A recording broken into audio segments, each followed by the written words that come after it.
Welcome to all Caribbean entrepreneurs. If you've been ready and waiting to take your business digital and get paid online while you sip something strong on the beach, this podcast is for you. We'll hear from the Caribbean's finest entrepreneurs on topics like e-commerce, business development, brand building, social media, their wins and failures. This is the only place in the region helping you navigate the digital age from the Caribbean's perspective. This is Digipreneur FM. And now, let's give it up for the Digiboss himself, Mr. Karan Rose. Thank you to everybody tuning into another episode of the Digipreneur FM podcast. And as usual, it is your boy, Mr. Rose. DJ, you gotta fade us all the way out because we gotta talk to the people. It is February 28th, and this is episode number 150. Hooray! Hooray! Yo, 150 episodes. I just want to thank each and every one of you that tune into all of the episodes. If you've been here from day one, way back in 2022 when we started, I just want to thank each and every one of you for sticking with us. And also, thank you for everybody who has joined along the way. Our last episode we hit, this episode we've hit 2 milestones. So we've hit the 150 episode mark. And did you know that 80% of podcasts die by episode 7? Yeah, it's called pod fade. So typically people tend to start their podcasts and then, it usually takes about 7 episodes where they realize, oh, wow, this is a lot of work. And we're not getting the traction that we thought we were going to be getting, In the age of social media where, you post something and you get maybe you get 1,000 impressions, you might get 100 likes, and you feel like, oh, wow, okay, this thing is going somewhere. When people tend to start out podcasts, I think the average podcast gets about 20 downloads. I mean, not the average podcast, but I'll pull up the stat for you just now. But the average podcast, especially when people are starting, I'm just pulling it up right now. Let's see. So the average, look at this, right? When I say the average, the top 50% of podcasts within the first 7 days get 31 downloads, all right? So when people are getting all these likes and instant gratification from social media, you start a podcast and you realize, oh, wow, 31 downloads in the first 7 days, and that's 50% of podcasts. This is not for me. Maybe it's not worth the effort. And yeah, by episode 7, they go bye-bye. All right? So we are at 150 episodes, so that's a milestone that we have hit. And the second milestone that we have hit is that we have crossed the 30,000 download threshold. Wow. That is absolutely amazing. Absolutely amazing. This is also the first podcast where we are recording the video to it as well. So we're going to have the video for YouTube, and then we're going to have the audio for the audio-only family. And I think this is going to be the format that we do moving forward.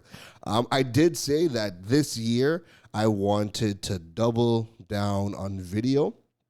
And it's all about, working smart and trying to do this thing, create a product that has the value in terms of the content, but I also wanted the quality to be there. And, ever since I picked up the DJI Pocket 3, I've been doing a lot more video because it's been a phenomenal workhorse. The quality that you get from it, with the attachment of the DJI Mic 2s, giving you some amazing audio quality.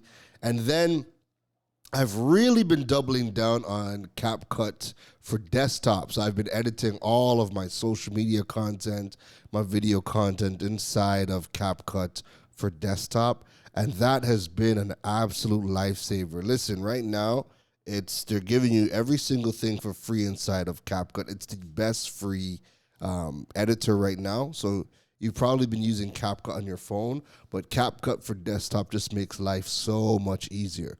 And then with the DJI, I could either, I have the app so I can connect it to my phone and download whatever video I've recorded and edit on my phone, or I just pop out the memory card and throw it in my computer and start to work in editing on the video footage. So that has really been, a lifesaver for me. And I'm all about, when I could scale, I usually scale because I have the right tech and I have the right apps and I have the right processes that allows me to create so much more content, than the average Joe. So the DJI Pocket 3 has been a lifesaver. I am loving it. I'm absolutely loving it.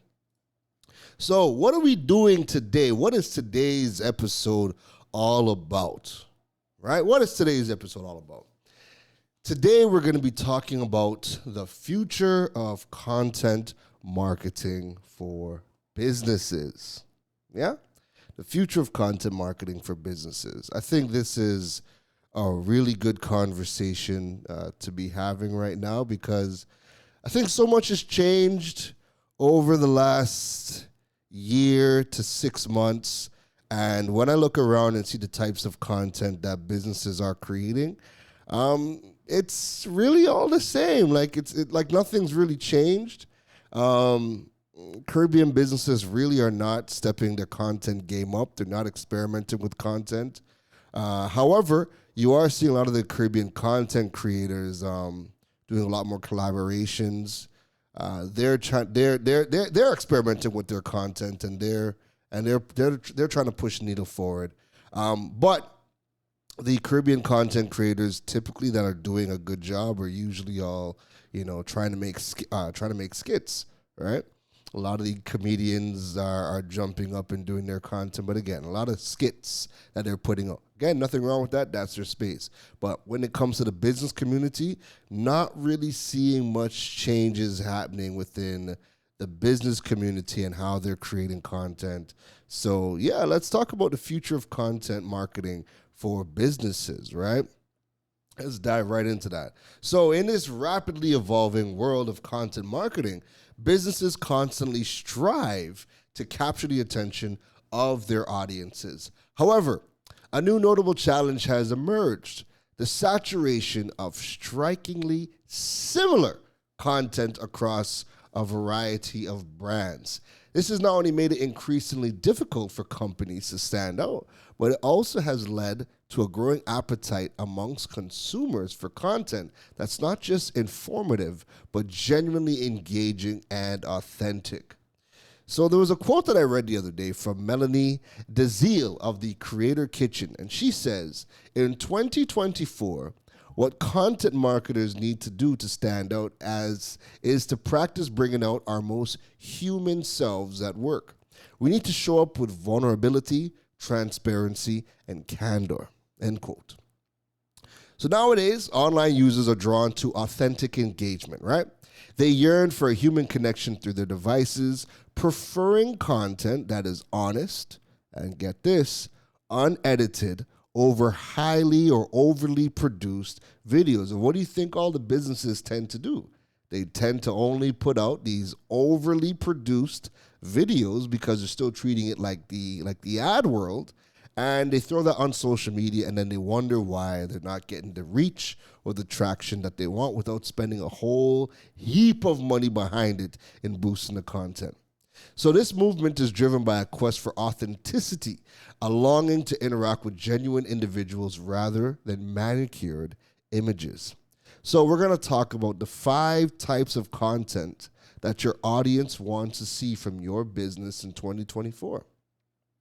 So we're going to start with number 1, behind the scenes content. And that's a big one.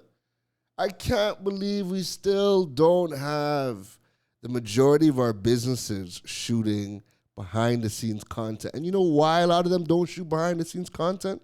It's because many of the businesses they still operate that, hey, I don't want to let my competitors know what we're doing differently. I don't want them to know what we're doing. I don't want them to listen. No one's telling you to show your secret sauce, right? If you're working in KFC, you can't show the 12 secret herbs and spices. You can't show that, right?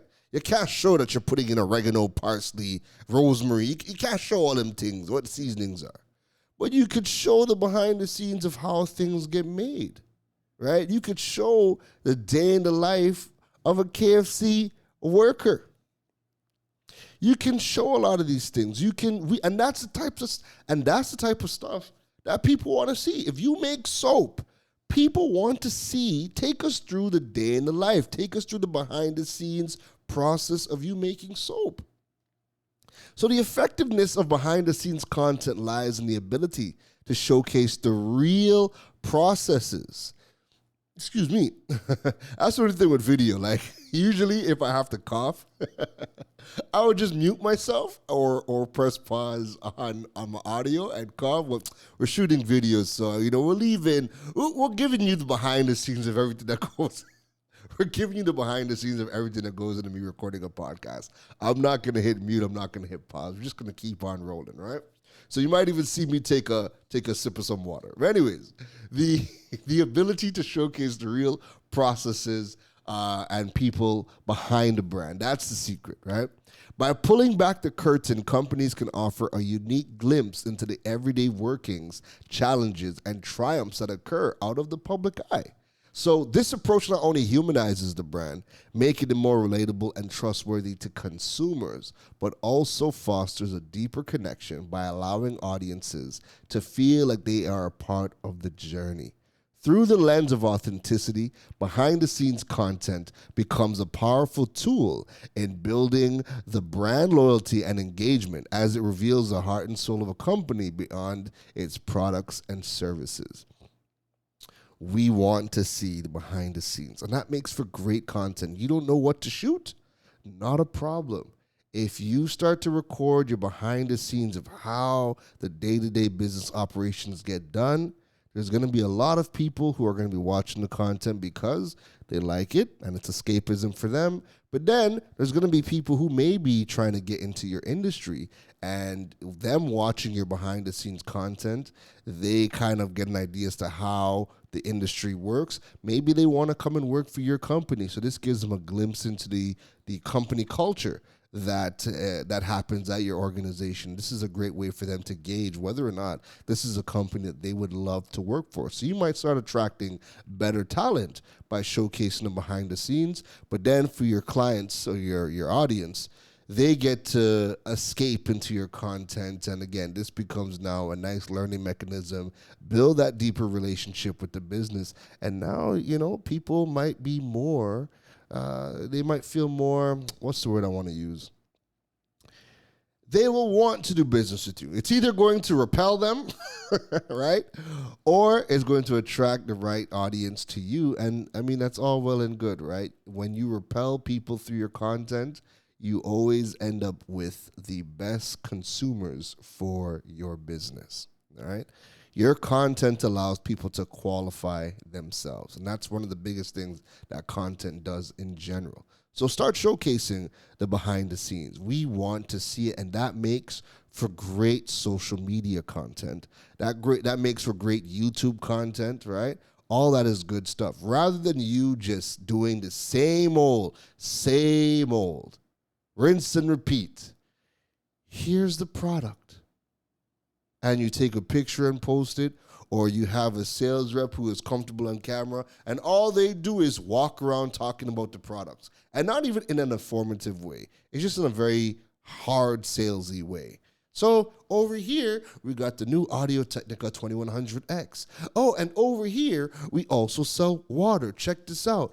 Oh, and we also sell watches. Come on down to Rose's Pharmacy Plus, where you can get everything under the sun. That's typically all we ever see, right? So behind the scenes content is a big one. Again, we're talking the future of content marketing. behind the scenes content is a major, major one that people want to see. The second type of content that is doing really well on social media for businesses is live unfiltered reactions. So live unfiltered through interactions, sorry, not reactions. Live unfiltered interactions through videos and real-time audience engagement have a profound impact on building trust and loyalty amongst your consumers. This format allows brands to communicate directly and spontaneously, breaking down the barriers that typically exist between a company and its audience. The immediacy of live interactions fosters a sense of intimacy and inclusivity, making viewers feel as though they are part of this exclusive conversation. These genuine interactions can significantly boost audiences' trust as they provide a transparent view of the brand, free from the possibility of post-production alterations, and moreover, the ability to respond to viewer comments and questions in real time demonstrates a brand's commitment to its audience, further cementing the relationship and enhancing the loyalty. This dynamic exchange not only humanizes the brand, but also creates a community of engaged followers eager to interact and participate in future live events. So folks, go live. Go live. Live video is still huge, right? And if you want to sell products, start looking at how QVC used to sell their products back in the day, because, live video and QVC have pretty much combined.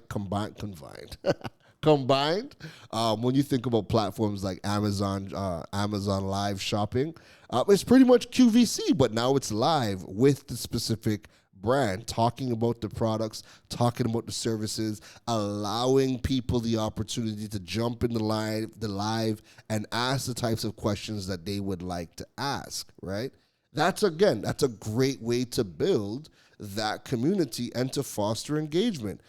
Go live. And when you go live, have a topic. Let people know that, hey, we go live once a week, and every single week it's a different topic. Every single week we're talking about different products. We're talking about different problems that people are facing within our space. Go live. Give people the opportunity to interact with your brand, comment, react, have that two-way conversation. And again, that's a great way to start building your brand loyalty. How often do you see brands going live? Really and truly. Think about it, right? They did it. Brands did that during the pandemic. I've seen a lot of brands go live and create live series during the pandemic. Now they've kind of gotten away from it. But I think now is a good time, especially on TikTok. Man, listen, funny enough, I don't see as much lives on Facebook outside of like events. Like if it's an event, I see a lot of events go live on Facebook. Instagram lives, I don't see many, especially Caribbean businesses. I don't really see Caribbean businesses going live at all on any platform, but Instagram, no. The people I still see going live on Instagram are a lot of the and the specialists I follow still go live, and again, they still have their topics and they're still dropping their lives on Instagram. Heck, I haven't gone live on Instagram in particular in a while. But where I see a lot of people are going live now is on TikTok. TikTok lives have been taking over. I don't know what it is. Actually, you know what? I do know what it is. People are gaining their followings on TikTok faster than any other platform. So there's more incentive to go live on TikTok. But lives on TikTok are happening through. And like I said, lives on Amazon Shopping, Amazon's platform, they are killing it as well. So brands, start going live, right? Start that TikTok. I see more brands than ever in the Caribbean are starting their TikTok channels. The content is still very salesy, We got to get away from that. But go live over on TikTok. If you have an audience there, start going live and start thinking about the types of topics that you can cover once a week. And again, let people know what the live schedule is, for the month ahead, and let people join in when they're ready to join in and whatever questions they have to ask. Again, great opportunity for you to build that engagement and answer all of their questions through live videos. So do it over on TikTok. Experiment and see if it's worthwhile over on Instagram. And don't forget, the number one platform, social media platform in the world and in the Caribbean is still Facebook. They just dropped the digital data reports for 2024 that cover the entire year of 2023, obviously. And yeah, Facebook is still the number one social media platform. TikTok is number 2, right? So again, still Facebook is a big platform to be building on. The third type of content you can start to build or start to create if you are interested in really doing well on social media. Let me take a sip of this water. Hold on 1 second, please. Yeah, usually I would have hit the pause on the audio and drank it, but we're on video and too much hassle to do all that. So you guys are getting everything unfiltered. So the third type of content that businesses can start to create is personal stories and testimonials. So the power of personal narratives and customer testimonials lies in their ability to humanize a brand, transforming it from a faceless entity into a relatable character with stories and experiences that resonate with its audience.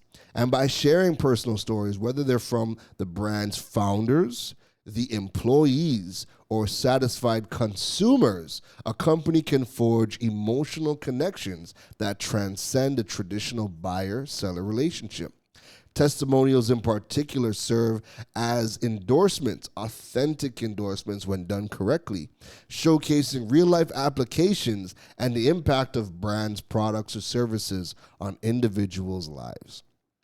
So what you want to start to advocate for is you want to start to get UGC, user-generated content. You want to start to incentivize your audience to create content, to create video reviews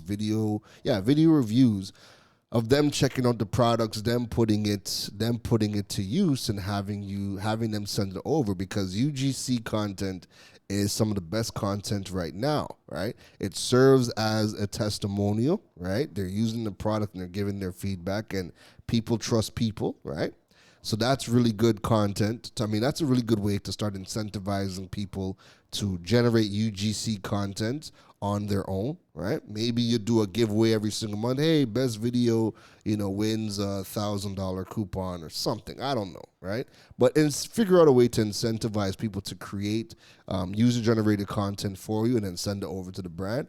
But then also do your absolute best to start getting testimonials from your clients, right? Start getting your testimonials. Contact people. Ask them if they could interview you real quick for social media, and send somebody, either have them come to the office or meet them somewhere public, and shoot a testimonial about your product or service.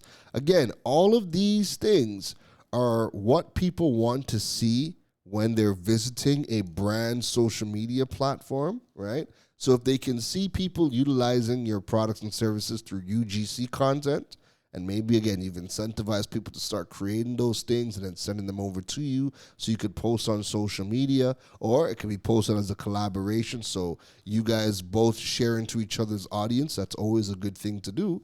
Or, again, start collecting those testimonials so that you get the social proof that you need. It also gives, shines a spotlight on your consumers, and, typically they love that. They love to be recognized, right?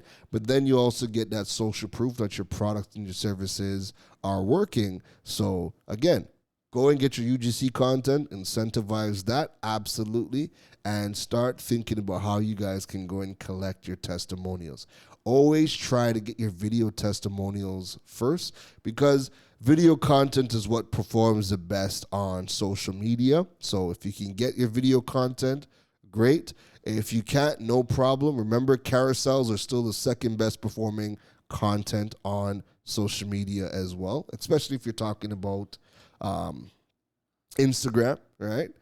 You would have realized that TikTok over the past couple of months, they've added the carousel feature as well. So always think, video first, carousel second, and then it kind of goes down the line from there. But those really are the two top best performing pieces of content, okay? So keep that in mind. Personal stories, testimonials, UGC content. People want to see that social proof. The fourth type of content that people want to see is community engagement and impact. And we're talking about the future of content marketing for businesses. People want to support brands that are supporting them, that are supporting their communities. So brands that actively participate in and contribute to their communities not only reinforce their values, but they also foster a sense of belonging amongst consumers. By supporting local initiatives and driving positive change, these brands build a shared identity with their audience, deepening the emotional connections and inspiring loyalty. This strategy transforms the brand from a simple provider into a valued community member, enhancing the unity and engagement with its consumers. So we all know that most companies have their corporate social responsibility. Make sure you guys are capturing the footage from all of the work that you guys are doing in the community, right? Let people know how they can potentially engage with your brand in your community projects, but then also capture the footage and let people know exactly what you guys are doing. Because again, that also makes for good content as well. And I guess the trick is, right, because this is a tricky one.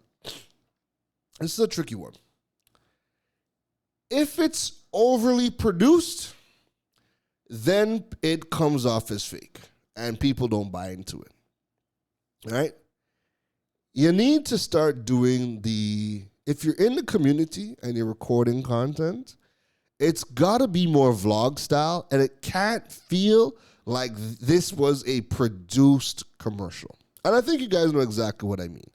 If it feels like a produced commercial, that you guys are doing all of this social good and you guys are this perfect, loving company, then people start to feel like, this company's not real. But the reality is, you guys are still doing a good. You guys are still in the community doing things, investing in the community, all right? And you still need to showcase it. So I'm here thinking, if you stop with the overly produced content of you guys doing your social good, and you start doing it more vlog style, I would probably also incentivize the employees, the people that are going to be on site and part of whatever the initiative is, incentivize them to create content as well. Heck, people don't even realize like half of your employees are content creators as well. Amateur content creators, no problem. But everybody has social media. And typically the majority of them are creating content. Even if it's just the friends and family and taking pictures of what they're doing, incentivize people to create that content, right? Rather than spending all that money on hiring an entire videography team, unless this is for your website or something like that, where you guys need to get this done and post it to your website as cataloging some of the good that you do. I would vlog style it, right? I would invest in the necessary equipment to do some vlogs, right? And start vlog styling the corporate social responsibility, and also incentivize your employees to create content and spread the word about the work that's being done on that day, and have them shoot the content, from their eyes, from their perspectives, and, reshare that. Again, have them collaborate. If you're posting on Instagram, have them collaborate with the company, right? It just needs to feel more authentic, and it needs to get away from feeling like this overly produced commercial about how good you guys are and all the good you guys do and you guys are a perfect company. Nah, start making it feel more authentic. And I think you can do that through vlog style content of the community initiatives, and then also just incentivizing your employees to create content, in their own way, have them post it up and incentivize it, right? Maybe give out some top 3 best pieces of content. You give out some I don't know, a voucher or something, right? But incentivize it. Encourage people to create that content, tag the company or collaborate with the company and get that stuff up there. That's the type of content that people want to see, and it's way more believable than, again, you hiring an entire film crew and you guys filming, oh, look, we're in the community and we're giving out food, and it just doesn't come off, even though you guys are doing a good, it doesn't always come off as authentic, right? So that's what we're trying to, inject into your content for your businesses moving forward.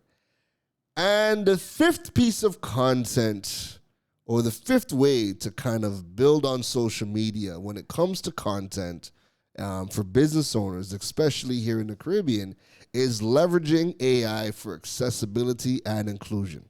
So leveraging AI for enhancing content accessibility plays a critical role in promoting inclusivity, ensuring that everyone, regardless of their abilities, can engage with your content.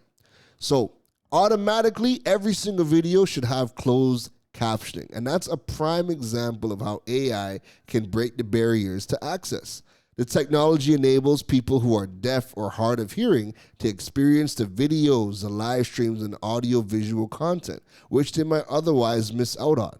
So by providing accurate and real-time transcriptions, AI ensures that content is not only accessible but also inclusive, catering to a diverse audience with different needs. The importance of such advancements goes beyond compliance with accessibility standards. It reflects a commitment to creating an inclusive digital environment where all users feel valued and included. And in doing so, brands not only broaden their reach, but they also demonstrate social responsibility, fostering a more inclusive society. So there's a bunch of tools, there's a bunch of AI tools out now that have made it so much easier to do things like including captions into your content. Matter of fact, if you use CapCut, right? CapCut uses AI for their captioning, and it's like 95% accurate, right? With that 5%, I go in and I might change some words and whatnot, but for the most part, CapCut has been a dream tool when it comes to adding in captions into the content. You also have, within CapCut, they have their new AI editor as well. So you can, throw in a bunch of clips and a bunch of images and use their AI editor to make up the video content. Again, AI, when it comes to creating content and building your brand, has been a absolute lifesaver. So, what I would do, right, and this is just another example of AI, is just like how so what I did, right, was I actually wrote an article, right? I wrote an article on the future of content marketing in business, right? And because I wrote it out, that has now kind of formulated my script for the video, right?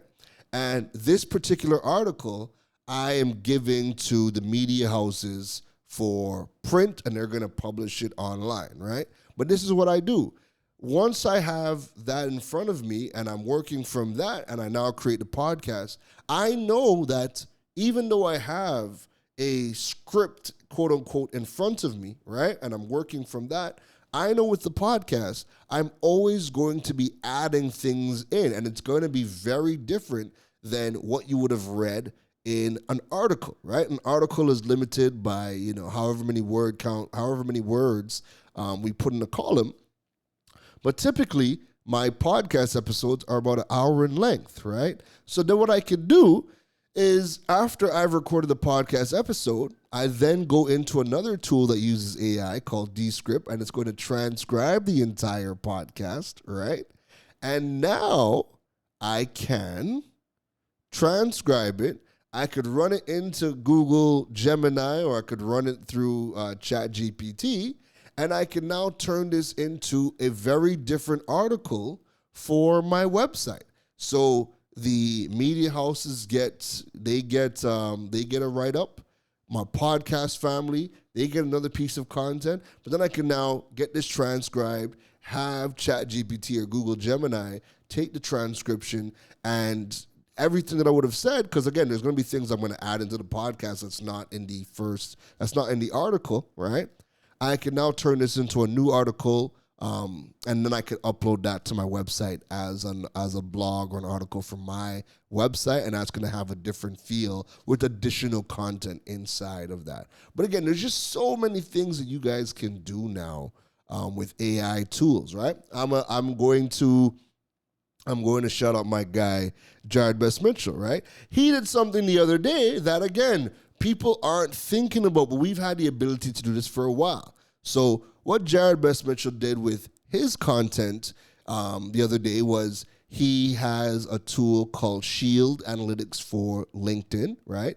He got the report of all of his analytics for the past year.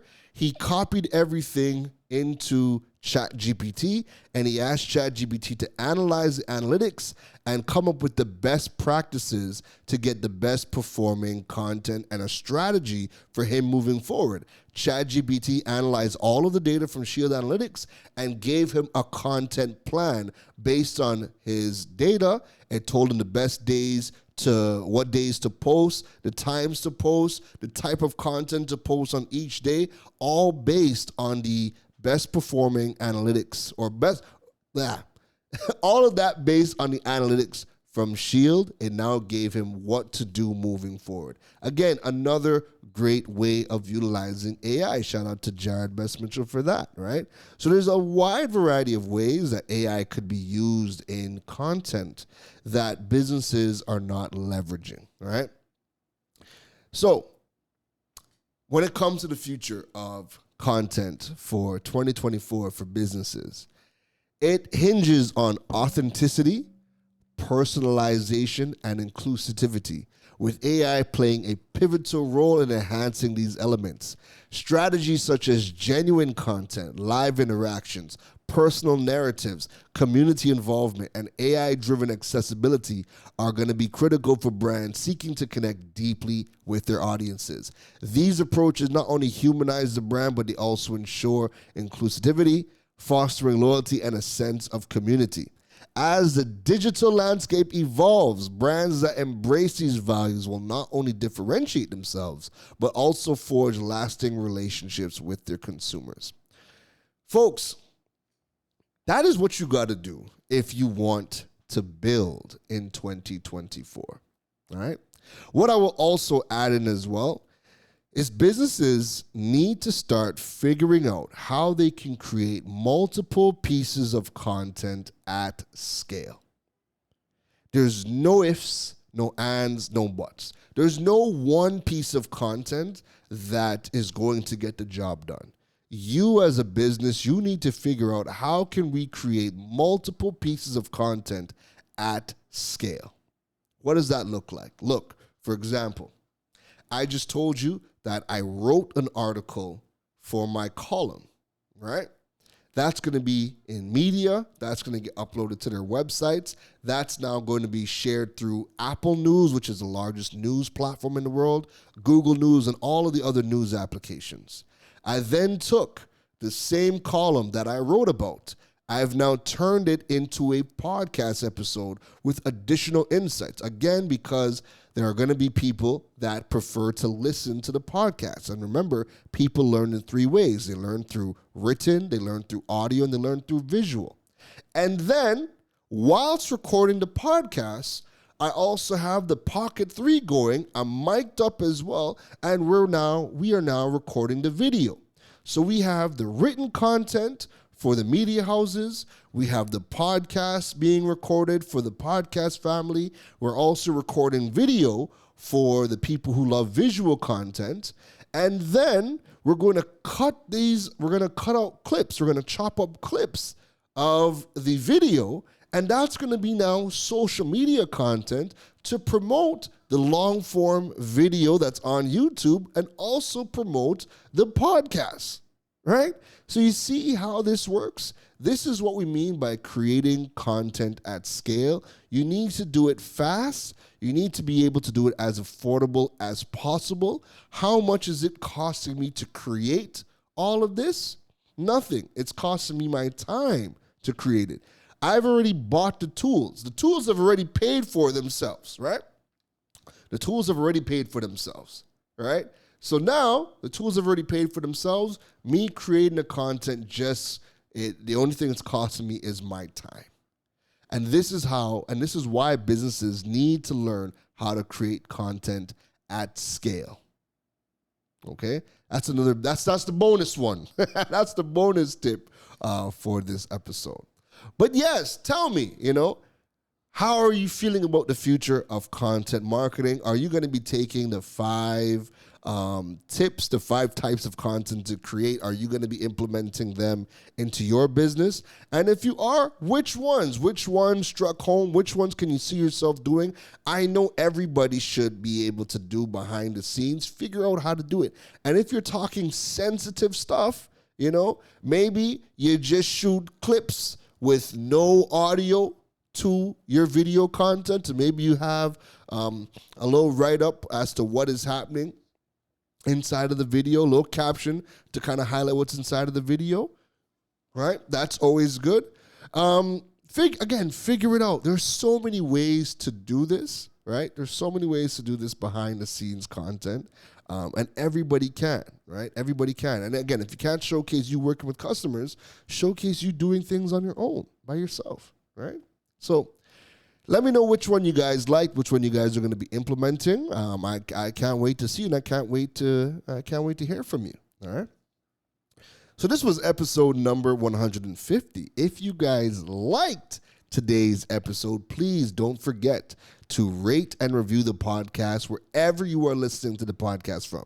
So if you're listening on Apple Podcasts, Google, YouTube, because now YouTube has YouTube podcasts, Spotify, wherever you listen to the podcast, please rate the podcast. If you happen to be watching this over on YouTube, please like and subscribe, and don't forget to drop a comment below. Let me know how you guys enjoyed the podcast. Don't forget, you guys can follow me over on Keron Rose on all social media platforms. That's KeronRosc across every social media platform. You can also Google me to stay up to date on all things happening with me. Don't forget to check out the KeronRose.com website. Link to that in the show notes and in the YouTube description as well. To learn more about building your digital presence and monetizing your platforms. And last but not least, don't forget to check out the Digipreneur FM website to stay up to date with all things related to the podcast. So that is it from me today, folks. I hope you enjoyed the rest of your week. That was episode number 150. And take care. You've been listening to the Digiboss, Keron Rose. We hope your notepad was filled after this episode. Make sure to like, rate, and review the show. The learning doesn't stop, folks. And to make sure you don't miss any gems from the Digiboss, go over and follow him on all social media platforms at Keron Rose. Folks, don't just sit there with a notepad. We need you to implement at least one thing into your business before the next episode. That's the only way your business levels up. Thanks for listening to Digipreneur FM. Now go be great.